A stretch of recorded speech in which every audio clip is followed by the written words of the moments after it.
তো আজ আমি চলে এসেছি আমাদের গ্রামে, মানে আমার দেশের বাড়িতে। তো অনেক দিন পর আমি বাড়ি এলাম, আর আমি যেহেতু বাড়িতে থাকি না, আমি থাকি মামা বাড়িতে। তো বাড়ি এসে দেখো চলে গেছি আমাদের মাঠের দিকে বিকেলবেলা।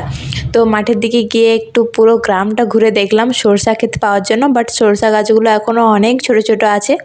এদিকে দেখো এই যে আমাদের বাড়ি, তো এখানে রান্না বান্না চলছে, এদিকে আমার ভাই ফোন দেখছে, আর এটা আমাদের বাড়ি। তোমাদের কীরকম লাগলো অবশ্যই কমেন্টে জানাবে। খুব একটা বড় বাড়ি নয়, ছোট্ট মাটিরই বাড়ি। ফোন চলেও এসেছি, আর বাড়ি আসার কারণ হচ্ছে আমার ভোটার কার্ডের জন্য আসতে হলো আমাকে বাড়ি, না হলে এখন কোনো বাড়ি আসার প্ল্যান ছিল না।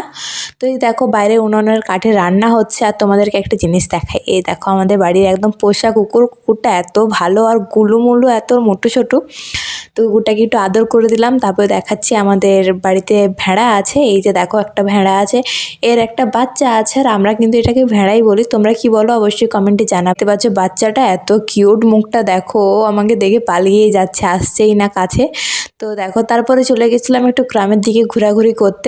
তো আমি বাড়ি এলে বেশিরভাগ এদের সাথে বিকালে ঘুরতে বেরাই।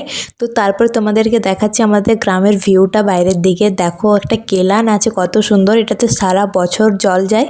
আর ওই সাইডেও বিল আছে, এই সাইডেও বিল আছে, দুদিকেই চাষ হয় কিন্তু।